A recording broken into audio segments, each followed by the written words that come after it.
Hello, I will now present on a news story relating to the Malaysian stock market, namely about expectations for the KLCI to consolidate upwards during the month of October 2020.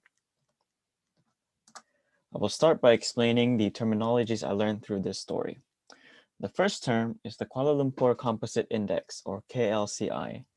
The KLCI is a stock market index consisting of the 30 largest companies by market capitalization listed on Bursa Malaysia, which is the Malaysian Stock Exchange. The second term is retail participation, which refers to the participation of non-professional investors in the trading of securities. A retail investor refers to an individual investor who is not associated with any financial institution. Moving on to the news, Malaysian financial news publication, The Edge, reported that they expect to see an upward growth in the KLCI during the second half of October 2020. This report comes as a sign of hope for traders in Malaysia, as the stock market has been plagued with uncertainty due to severe instability in Malaysian domestic politics. This prediction largely stems from the government's recent decision to re-implement the Movement Control Order in several states, which is a set of rules made to limit people's movement and public gatherings to prevent the spread of COVID-19. The Movement Control Order was first implemented in March during the first wave of infections, but the country has been experiencing a sudden resurgence of the virus.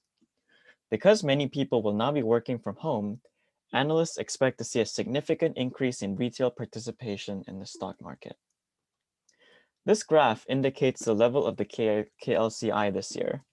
And if you observe the index's performance from March to July, you can see a sharp drop in the index from when the MCO was first implemented. But the index gradually climbed up over the next few months, mainly due to increased retail participation during this period. Therefore, it would not be unreasonable to predict that the same trend would be observed during the next few weeks. Furthermore, the positive correlation between lockdowns and retail participation in the stock market is backed with evidence, with researchers from Paderborn University in Germany, as well as the Securities and Exchange Board of India reporting similar observations. Moving on to the impacts, the KLCI was initially expected to increase from 1,520 points to 1,550 points.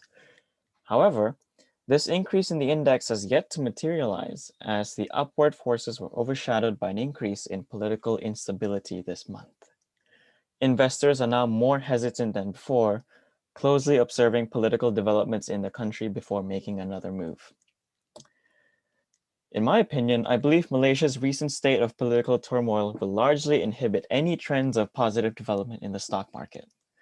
The recovery of the KLCI from March to July this year was only possible due to a relative improvement in political stability, and that stability is now nowhere to be found.